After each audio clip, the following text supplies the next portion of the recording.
యవ్వనం ఒక అద్భుతమైన వరం, కానీ అది అనుభవం లేని ఆయుధం కూడా. జీవితం పట్ల సరైన అవగాహన లేని వయసులో మనం తీసుకునే కొన్ని నిర్ణయాలు, చేసే కొన్ని తప్పులు కేవలం ఆ క్షణానికి మాత్రమే పరిమితం కావు. అవి మన వ్యక్తిత్వాన్ని, భవిష్యత్తును దశాబ్దాల పాటు వెంటాడుతూనే ఉంటాయి. దీనికి ప్రపంచవ్యాప్తంగా ఒక క్లాసిక్ ఎగ్జాంపుల్గా నిలిచిన పేరు మోనికా లెవిన్స్కీ. 1995లో 22 ఏళ్ల వయసులో వైట్ హౌస్ ఇంటర్న్గా చేరినప్పుడు మోనికా ఒక సాదాసీదా యువతి. ప్రపంచంలోనే అత్యంత శక్తివంతుడైన అమెరికా అధ్యక్షుడితో ఆమెకు ఏర్పడిన సంబంధం ఒక పరిణతి లేని మనస్సు తీసుకున్న నిర్ణయం. ఆ వయసులో అధికారం పట్ల ఉండే ఆకర్షణ, అది కలిగించే ఉత్సాహం ముందు రాబోయే పర్యవసనాలు ఆమెకు కనిపించలేదు. ఇటీవల తన కొత్త పాడ్కాస్ట్ రిక్లైమింగ్ విత్ మోనికా లెవిన్స్కీలో వాషింగ్టన్ డీసీలోని తన గతం గురించి కొన్ని కీలకమైన భావోద్వేగపూరితమైన విషయాలను పంచుకున్నారు. తాను తీసుకున్న తప్పుడు నిర్ణయాలకు ప్రధాన కారణం తాను ఒక ప్రత్యేకమైన వ్యక్తిని అనిపించుకోవాలనే కోరిక అని ఆమె అంగీకరించారు. ఆ వయసులో తనకు లభించిన గుర్తింపు లేదా వాలిడేషన్ వల్ల తాను అనాలోచితంగా ఆ తప్పుల్లోకి వెళ్లిపోయానని వివరించారు.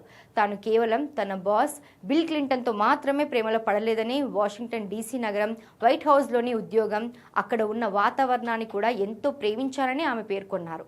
అప్పట్లో అది పరస్పర అంగీకారంతోనే జరిగిన సంబంధం అని తాను భావించినప్పటికీ ఇప్పుడు 50 ఏళ్ల వయసులో వెనక్కి తిరిగి చూస్తే అది స్పష్టంగా అధికార దుర్వినియోగం అని అర్థమవుతోందని ఆమె చెప్పారు.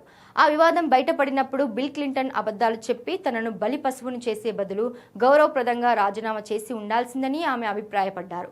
ఆ సంఘటనల వల్ల తాను తన అజ్ఞాతాన్ని మాత్రమే కాకుండా తన భవిష్యత్తును, తనపై తనకున్న నమ్మకాన్ని కూడా కోల్పోయానని ఆమె ఆవేదన వ్యక్తం చేశారు.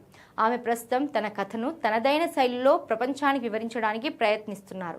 అలాగే సైబర్ బుల్లింగ్ బాధితుల తరపున పోరాడుతున్నారు. క్లింటన్ లెవిన్స్కీ ఉదాంతం బయటపడినప్పుడు ప్రపంచం మొత్తం ఆమెను ఒక నేరస్తురాలుగా చూసింది. అప్పటికే అధికారంలో ఉన్న వ్యక్తికి రక్షణ కవచంలా వ్యవస్థలు నిలబడితే 24 ఏళ్ల మోనికా ఒంటరిగా నిలబడాల్సి వచ్చింది. ఇంటర్నెట్ అప్పుడప్పుడే విస్తరిస్తున్న కాలంలో ఆమె ఎదుర్కొన్న సైబర్ బుల్లింగ్ చరిత్రలో మొదటిది, అత్యంత భయంకరమైనది. ఆమెను ఒక వస్తువుగా చూస్తూ అమెరికా మీడియా చేసిన ప్రచారం ఆమె ఆత్మ గౌరవాన్ని దెబ్బతీసింది. చాలా కాలం మౌనంగా ఉన్న తర్వాత మోనికా తన తప్పును అంగీకరించడమే కాకుండా తన అనుభవాన్ని ఇతరులకు పాఠంగా మార్చారు.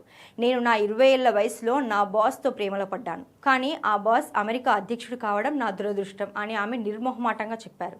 ఒక తప్పు ఒకరి జీవితాన్ని ఎలా నాశనం చేయగలదో వివరిస్తూ యువతను అప్రమత్తం చేస్తున్నారు. మోనికా లెవిన్స్కీ వ్యక్తిగత జీవితం ఆ పాత వివాదం నీడలోనే చాలా కాలం గడిచింది. ఇప్పటి వరకు పెళ్లి చేసుకోలేదు, ఆమె ఒంటరిగానే ఉంటున్నారు. వివాదం తర్వాత ఆమె ప్రేమ జీవితం చాలా సంక్లిష్టంగా మారింది. ఆమె అనేక ఇంటర్వ్యూలలో తాను డేటింగ్ చేస్తున్నాను, కానీ ఇంకా పెళ్లి కాలేదు అని చెప్పారు. ఒకప్పుడు వివాహం చేసుకుని పిల్లలను కనాలని ఆమె బలంగా కోరుకున్నప్పటికీ ఆమె వ్యక్తిగత పరిస్థితుల వల్ల అది సాధ్యపడలేదు.